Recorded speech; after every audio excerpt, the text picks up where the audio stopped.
¿Qué tal vamos comenzando este 2025? Después de haber estado compartiendo palabras sobre los propósitos, haber compartido palabra sobre ese regalo del Evangelio, vamos a hablar hoy de algo muy importante. Es de la vida dentro del pacto de Dios. La vida dentro del pacto de Dios. La tradición dice que los Reyes Magos traen regalos a los niños, depende si son buenos o si son malos. Es la manipulación de los padres, ¿no? Para obligar y para fomentar que los niños se porten bien, ¿no? Cuando nosotros estudiamos los reyes del Antiguo Testamento, vemos que siempre hay una tabla y en esa tabla suele decir si ha sido un buen rey o ha sido un mal rey. Hay veces donde había buenos reyes, seguían el pacto de Dios, y a veces había malos reyes que no seguían el pacto de Dios. Hoy vamos a estar hablando y vamos a leer en la palabra de Dios Vamos a irnos al segundo libro de Crónicas, capítulo 17, y vamos a leer los versículos que van desde el 3 hasta el 5. Segunda de Crónicas, 17, del 3 al 5. Vamos a leer todos juntos, a una voz, en alto, la palabra de Dios. Segunda de Crónicas, 17, del 3 al 5, dice así la palabra de Dios. Y Jehová estuvo con Josafat, porque anduvo en los primeros caminos de David su padre, y no buscó a los Baales, sino que buscó al Dios de su padre, y anduvo en sus mandamientos, y no según las obras de Israel.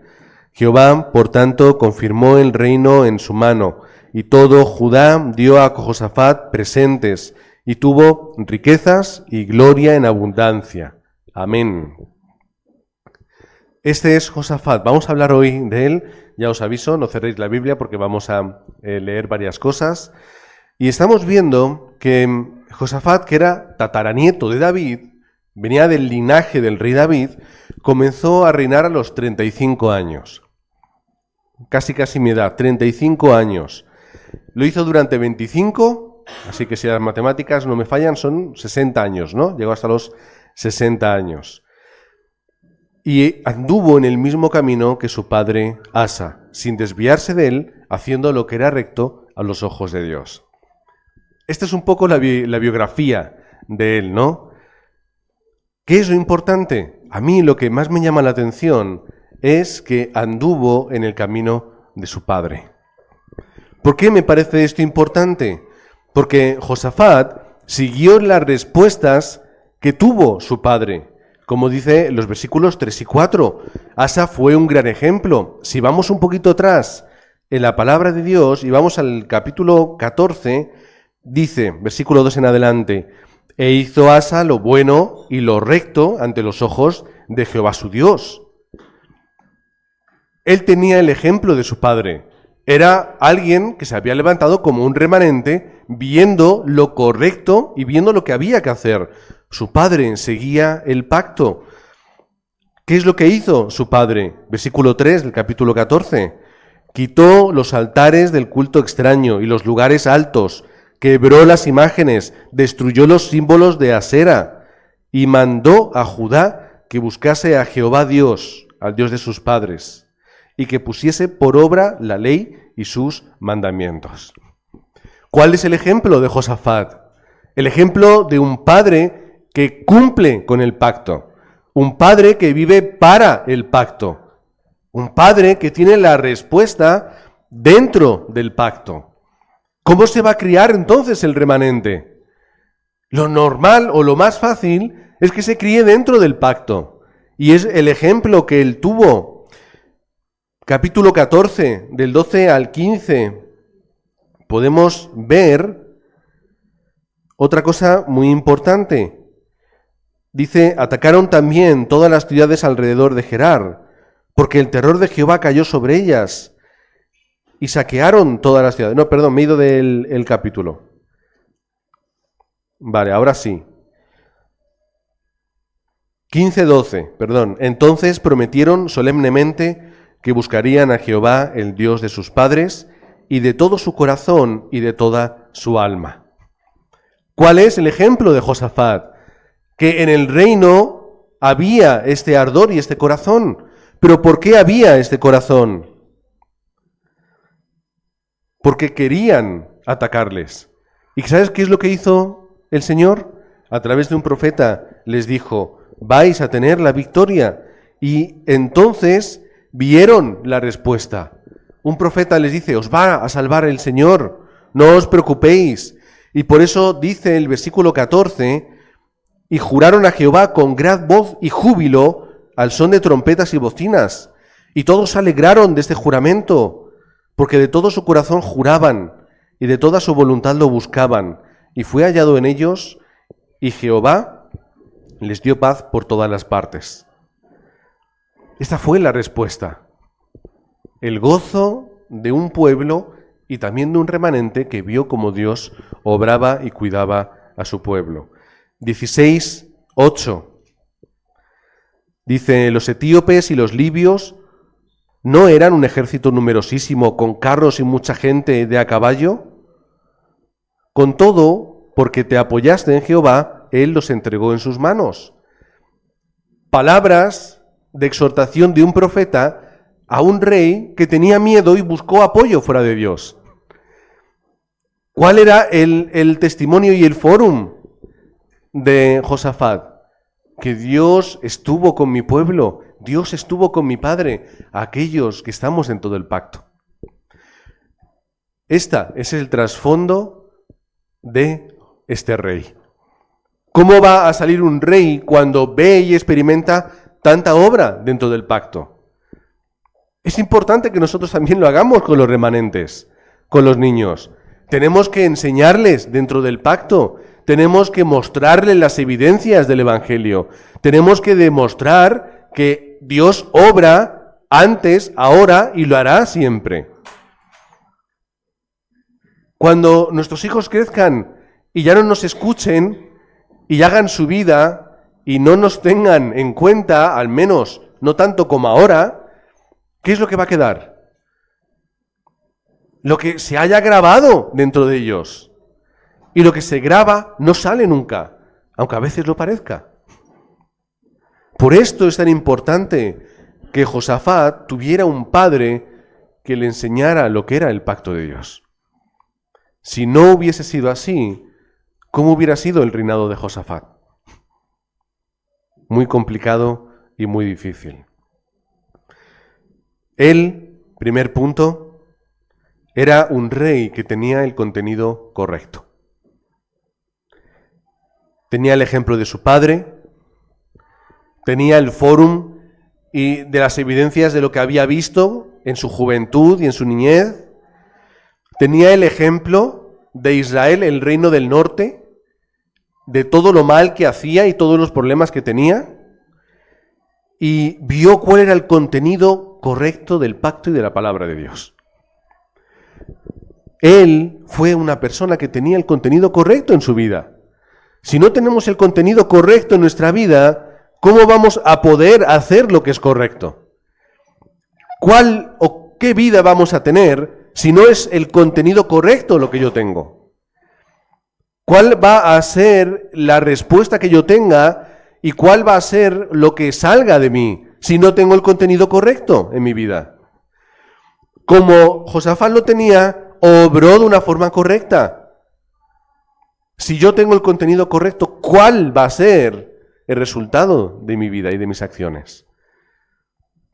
Luego, después del mensaje, tendremos la escuela de Evangelio para colocar el contenido correcto de nuestra vida. En segundo lugar, Josafat era un rey que sacó la idolatría del pueblo y luchó contra ello, porque lo dice aquí el texto bíblico 17:6. Lo podemos leer. Y se animó su corazón en los caminos de Jehová y quitó los lugares altos y las imágenes de Asera de en medio de Judá. ¿Pero a qué se refiere con los lugares altos? Eran como lugares altos como montículos, estaban a veces en la cima de las laderas o se elevaban en la tierra, construcciones, y eran como santuarios para hacer idolatría.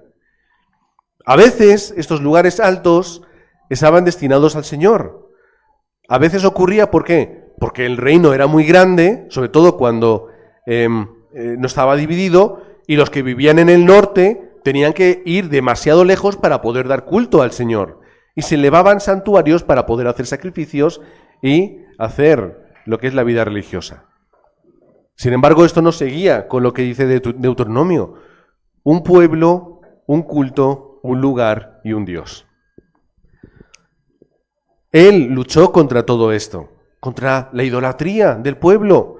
Luchó para sacar lo que no era correcto y poner lo que era correcto. Porque lo había visto en su padre. Hay que quitar del pueblo la idolatría, porque es el resultado de la idolatría es el desastre. ¿No ocurría esto con el reino del norte, con Israel, tantas veces? Esto, si leéis un poco estos capítulos, vais a ver la diferencia y vais a ver el resultado de los reinos. Este es el problema. Nosotros tenemos que luchar contra la misma idolatría. ¿No hizo eso Pablo? Vamos a ver también 1 Corintios 10 del 20 al 22. Y Pablo, cuando habla de la idolatría, ¿qué es lo que dice? Antes digo que lo que los gentiles sacrifican, a los demonios lo sacrifican, y no a Dios. Y no quiero que vosotros os hagáis partícipes con los demonios. ¿Cuál es la idolatría? Partícipes con la obra de la oscuridad y de Satanás. Y a veces la idolatría no es únicamente lo que es religioso, sino también lo que yo pongo en mi vida en el lugar que le corresponde a Dios. Cuando yo rindo culto a aquellas cosas que no son el Evangelio y que no es lo correcto, estoy dando de mi vida y estoy dándole la oportunidad a Satanás para que me conquiste. Esto es la idolatría. Pablo lucha y dice, no podéis beber la copa del Señor y la copa de los demonios. No podéis participar de la mesa del Señor y de la mesa de los demonios. ¿O provocaremos a celos al Señor? ¿Somos más fuertes que Él? ¿Qué te está diciendo? No puedes estar entre dos mundos. No puedes servir al mundo y puedes servir al Señor. No puedes ser tibio. Una cosa u otra. Porque si no, no vas a poder. Te va a sobrepasar todo. Esta es la respuesta de nuestra vida. Pero además, Josafat no solamente quitó la idolatría del pueblo con el contenido correcto, sino que además fue un rey que renovó el pacto. Y esto es muy importante. 17 del 7 al 9. Envía oficiales, levitas y sacerdotes a enseñar. Incluso él mismo hace como una especie como de campaña para transmitir el pacto. Y esto es lo que ellos hacían. 17 del 7 al 9. Y enseñaron en Judá teniendo consigo el libro de la ley de Jehová y recorrieron todas las ciudades de Judá enseñando al pueblo. ¿Cuál era el contenido? El contenido del pacto. Esta era la respuesta. El contenido del pacto. ¿Por qué hizo esto Josafat? Porque entendía que una respuesta para los problemas del pueblo y de su idolatría era el conocimiento verdadero del pacto. No únicamente la obediencia, sino el conocimiento de lo que de verdad es la palabra de Dios. No es una religión, es el pacto de Dios, es la esencia de la vida. Por eso nosotros decimos, no tenemos que seguir una religión, tenemos que seguir el Evangelio de Cristo. No tenemos que predicar religión, lo que hacer, cómo hacer, las prohibiciones, los miedos, los castigos. Vamos a predicar el Evangelio de Jesucristo. Y eso es suficiente para nuestra vida. Capítulo 19, del 1 al 11, pone jueces para gobernar dentro del pacto, personas justas, con temor de Dios, para que pudiesen gobernar de forma recta, pero conforme a la palabra de Dios. Y los divide en todo el reino. Levanta a estos jueces, estos gobernadores, para que el pueblo de Dios pueda seguir dentro del pacto. ¿No tenían también el mismo problema en Corinto? Pablo predicó también y hizo cosas parecidas. 1 Corintios 1:18 dice el apóstol: porque la palabra de la cruz es locura a los que se pierden, pero a los que se salvan, esto es, a nosotros, es poder de Dios. 1 Corintios 1:18. Para el mundo es una locura el Evangelio. Para muchos en aquel tiempo sería una locura el pacto de Dios, porque no podemos hacer idolatría a los dioses. ¿Por qué yo no puedo seguir la cultura de este mundo y hacer lo que han hecho mis padres? Es una locura pensar en la obra de Jesucristo, pero es el poder absoluto de Dios para la salvación de las personas.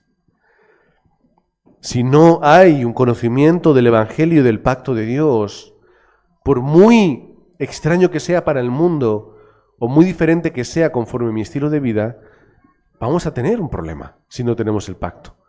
Pero si guardamos el pacto de Dios, si lo colocamos en nuestras casas, lo colocamos en nuestras puertas, lo colocamos en nuestras frentes, en nuestros brazos, lo colocamos y lo vemos al salir, y lo recordamos al entrar, y lo recordamos andando en la calle, y lo recordamos al despertar y al acostarnos, y lo transmitimos a nuestros hijos. ¿Cuál va a ser la respuesta en mi vida? Que mi vida va a cambiar al pacto de Dios. Es la respuesta que necesitamos.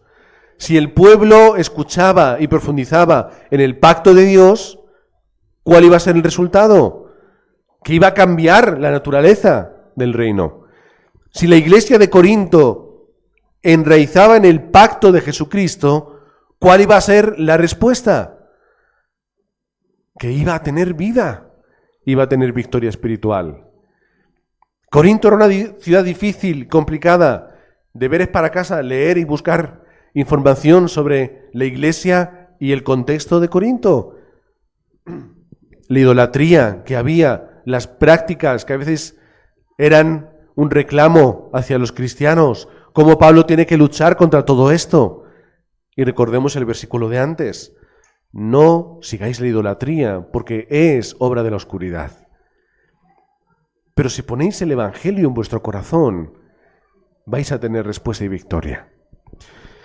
Si en el pueblo, o si Josafat conseguía enraizar o que enraizase el pacto de Dios en el reino de Judá, iban a tener victoria.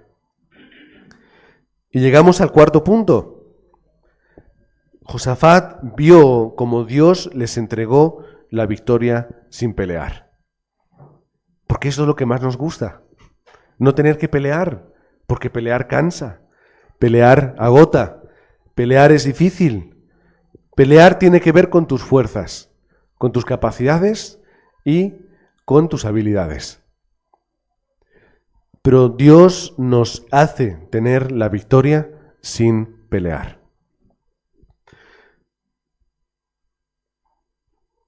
Vamos a ir al capítulo 20, versículos 1 y 2. Moab y Amón vienen contra Judá. ¿Qué podía pasar? ¿Cuál podría ser el resultado? Pues en medio del miedo y del temor, ¿qué es lo que hicieron? Vamos a clamar a Jehová. Capítulo 20, del 3 al 13. Hicieron ayuno, oraron, pidieron al Señor ayuda. ¿Y cuál fue el resultado? El resultado fue esa palabra del profeta. Capítulo 20, versículos del 14 al 18. 14, que nos dice así: no temáis ni os amedrentéis delante de esa multitud tan grande, porque no es vuestra la guerra, sino es de Dios. No es vuestro, es la guerra de Dios. ¿Por qué? Porque la vida del pueblo no le corresponde al rey, no le corresponde al propio pueblo. Porque si el pueblo es pueblo de Dios, su vida le corresponde a Dios. ¿Dónde está la confianza? Rey, ayúdanos. No, Dios, ayúdanos.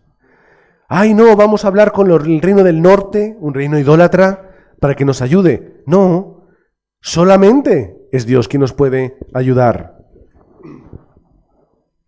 Y pusieron ahí toda su confianza.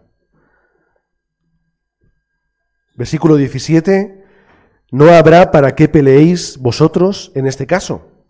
Paraos, estad quietos y ved la salvación de Jehová con vosotros.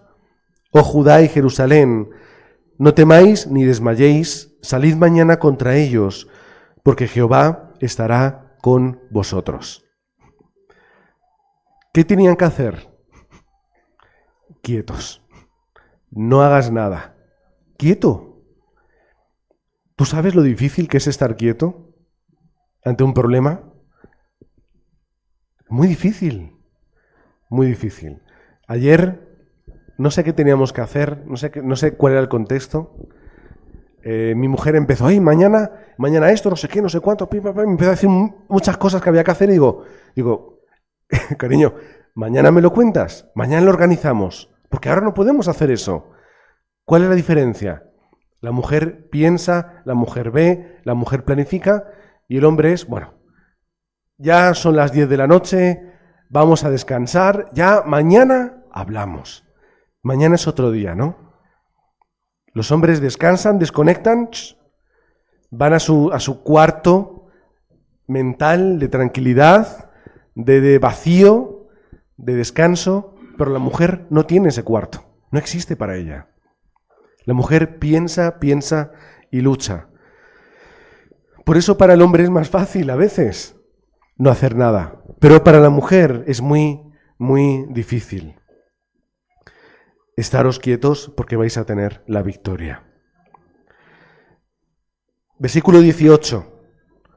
Josafat se inclinó, al igual que toda Judá, y adoraron a Jehová, y se levantaron los levitas y los hijos de Coat y los hijos de Coré para alabar a Dios, al Dios de Israel, con fuerte y alta voz.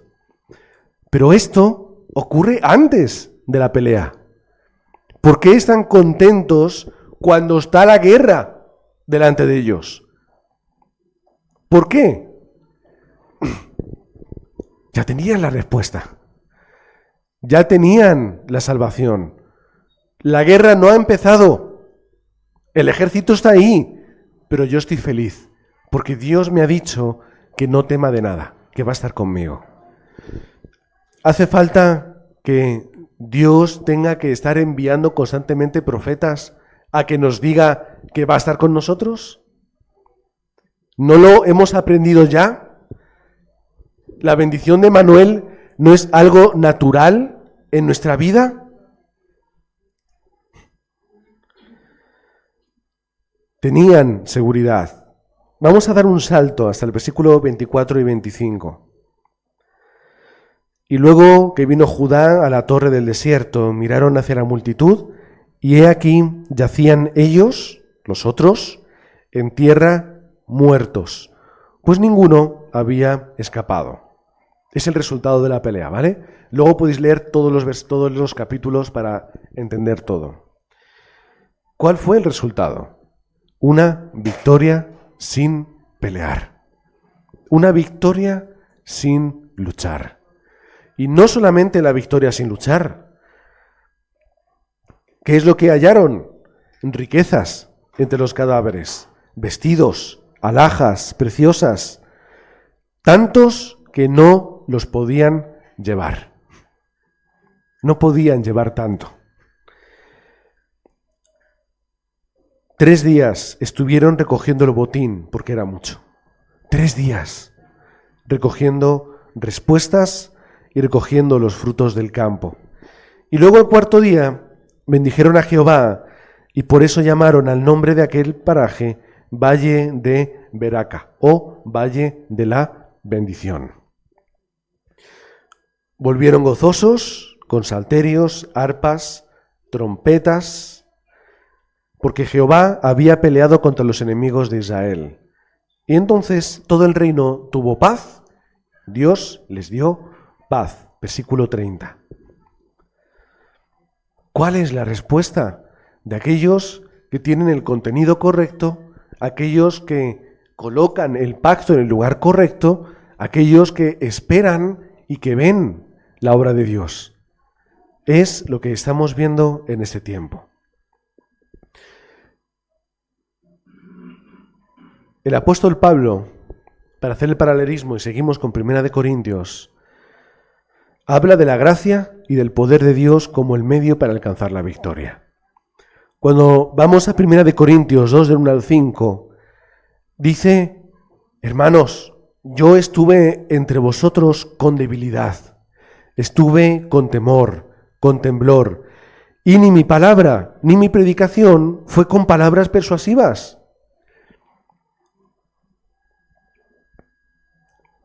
¿Cuál fue el galardón del apóstol Pablo? ¿Cuál fue su brillo? Fue una persona débil, con temor, y no predicó con palabras que hubiesen sido persuasivas, inteligentes, de sabiduría. ¿Qué es lo que Pablo está diciendo? Vamos a ir al capítulo 15 de 1 de Corintios, 3:11.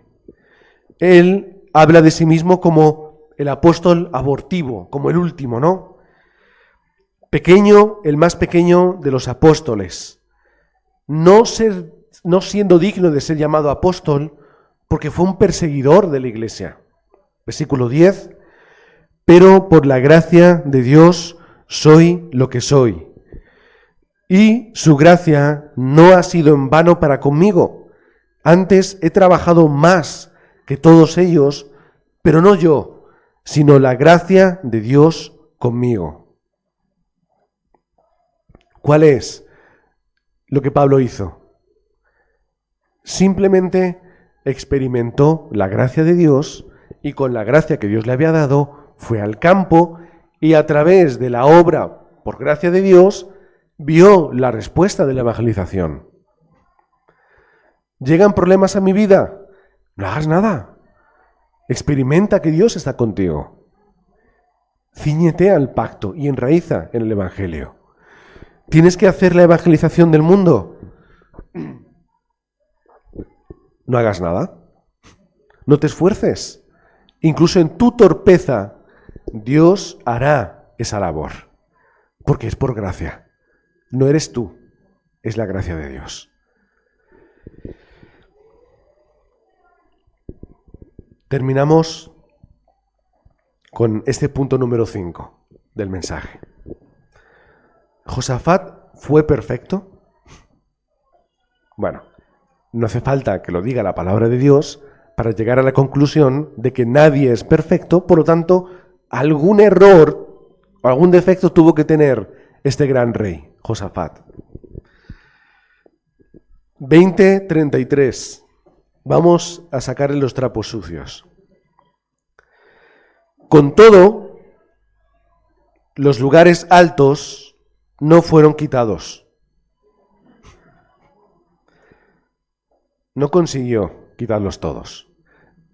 Seguramente, y estudiando un poquito, vi que aquí se refiere sobre todo a los lugares altos destinados al Señor, no a la idolatría.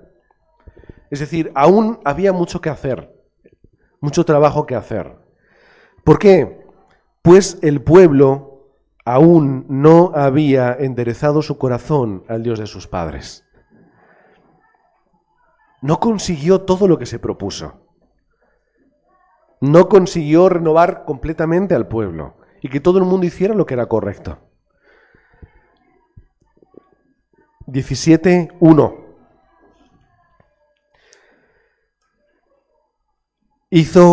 Se hizo fuerte contra Israel.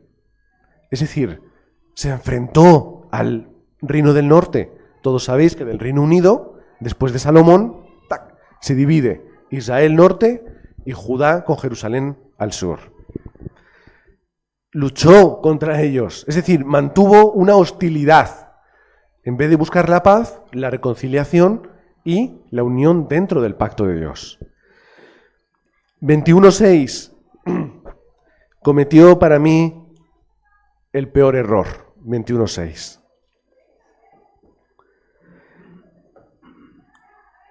Cuando nace su hijo, ¿qué es lo que hace? Para tener el favor con el reino del norte, dice, mira, tengo un hijo, se llama Joram, y le voy a casar con la hija del reino del norte. ¿Quién estaba en el reino del norte? El rey Acab, casado con Jezabel. Ya empezamos a conectar un poco. Acab, alguien que había hecho lo malo ante los ojos de Dios, como dice el texto, un mal rey, un rey idólatra, casado con una mujer muy idólatra. De hecho, hasta su nombre a veces se utiliza como un insulto. ¿Cuál iba a ser el resultado de esa unión? Si yo caso a mi hijo con una familia dentro de la idolatría, ¿cuál es el problema? Versículo 6. Joram, hijo de Josafat, anduvo en el camino de los reyes de Israel, como hizo la casa de Acab. No la casa de David, la casa de los hijos de Israel, reino del norte, porque tenía por mujer a la hija de Acab, e hizo lo malo ante los ojos de Jehová. Esto es un problema. Por ganarse el favor con un reino, entregó a su hijo y como heredero al trono entregó a todo su pueblo. Capítulo 18. Acepta ir a la guerra con su suegro Acab. Vamos a la guerra. Con su consuegro, perdón. Vamos a la guerra, juntos, venga, sí. Tienes que ir a luchar contra los asirios, venga, vamos a luchar. ¿Por qué te metes en luchas que no son tuyas con un pueblo que es idólatra? Luego le llovió de parte de Dios una reprimenda. Y en el capítulo 20, versículos 35 al 37, acepta con Ococías, que es, digamos que es hermano de su nuera, ¿vale? Hijo de Acab. Venga, que tenéis que ir ¿a dónde era? A Tarsis para hacer no sé qué. Venga, vamos a hacer barcos, empieza una empresa conjunta y venga, vamos todos juntos. Fue un fracaso total. Y ahí vuelve a recibir otra reprimenda. Errores que tuvo Josafat. Y aún con todos sus errores, la palabra de Dios lo habla de él como alguien que Dios tenía por un buen rey, que hizo lo correcto y lo que era bueno. Si fuéramos legalistas, diríamos que no fue un buen rey. O por lo menos, mitad y mitad. Los errores de una persona se reemplazan con la gracia de Dios. La determinación de seguir el pacto, de instaurar el pacto y de que el pacto fuese lo primero en el reino, era lo importante. Los errores, Dios los tapa. Dios lo soluciona. Hay consecuencias, pero Dios ama a aquel que se equivoca, pero que sigue el pacto de Dios. Pablo, cuando escribe a los Corintios, habla de sus errores, luchas y peligros, pero siempre dentro del mensaje de la gracia. Divididos, acusadores, idólatras, inmorales, pero si están dentro de la gracia, Dios restaura su vida. Si están dentro del Evangelio, todo lo pueden conseguir. Todo dentro de la gracia, todo dentro de la obra de Cristo y todo para la gloria de Dios y para Dios. Nosotros ya no estamos en la época de los reyes. No vamos a levantar un rey para que reine por encima del cristianismo. No queremos un papa evangélico. Nosotros queremos levantarnos como obreros que tienen el pacto. obreros que guardan el pacto, obreros que aplican el pacto, obreros que viven dentro del pacto a pesar de los errores que podamos llegar a cometer. Esta es nuestra respuesta. Vivir en y dentro del pacto. Cuando Pablo predica a los corintios, les lleva ¿a qué? A que vivan dentro del pacto.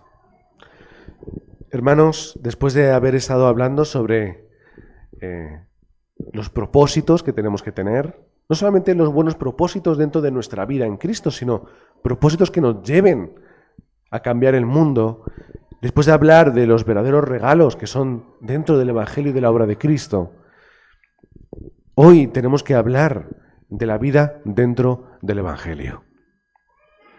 Cuando hay vida dentro del Evangelio y del pacto, hay respuesta. Cuando hay una vida dentro del Evangelio, los errores no tienen mucho valor. Cuando nosotros vivimos una vida dentro del Evangelio, Dios nos puede utilizar y podemos tener una vida útil para el Evangelio. ¿Qué es lo que requiere? Que nuestros hábitos sean los hábitos dentro del Evangelio. Los hábitos y los motivos por los que yo vivo tienen que ser experimentar el Evangelio y la evangelización del mundo. Que mi vida no esté destinada, como hablamos el miércoles, a ser animales. Dicen que el hombre es un animal más, ¿no? Un animal fuerte, inteligente, capaz, con sentido de la trascendencia, pero un animal. Si nosotros vivimos ajenos al pacto y al mensaje del Evangelio, seremos como animales. El animal más listo, más cruel, pero más listo. Pero seremos animales. ¿Qué hacen los animales? Nacen, aprenden, se esfuerzan por conseguir su alimento, se desarrollan, tienen más crías, siguen buscando su alimento y mueren. ¿Qué diferencia hay entre eso y un ser humano? Básicamente, ninguna diferencia. Por eso, hermanos, nosotros tenemos que ser hijos de Dios que vivamos dentro del Evangelio. No vivamos como animales. Y no quiero insultar a nadie. Vivamos como hijos de Dios. Vivamos como hijos de Dios destinados a hacer esa obra maravillosa que Dios tiene para nosotros. De esta forma, hoy, después, en un ratito, vamos a estar poniendo estas primeras piedras, que es el mensaje del Evangelio que tiene que estar en nuestro corazón. Y estaremos poniendo el mensaje correcto en el lugar correcto. Y a través de ahí construiremos una vida que va a tener respuesta. Porque no será una vida como un animal, será una vida como el hijo y como el obrero que Dios quiere. Amén. Padre, gracias porque estás aquí con nosotros. Gracias, Padre, porque nos has dado una vida nueva, un propósito nuevo. Has cambiado también nuestro destino y el destino de nuestra familia, Señor, dentro del Evangelio. Gracias, Padre, porque no tenemos que vivir siguiendo el mundo, sino que podemos vivir siguiendo tu pacto perfecto y precioso. Ese pacto que nos lleva a tener luchas que conquistaremos sin pelear, porque tú estás con nosotros. Padre, nosotros estamos contigo. Nosotros queremos ir contigo. Queremos vivir contigo y queremos, Señor, tener las respuestas en nuestra vida que tú ya tienes preparadas. Oramos para que en este año 2025 podamos cambiar nuestra vida y tener una vida dentro del Evangelio. Oramos en el nombre del Señor Jesucristo. Amén y amén.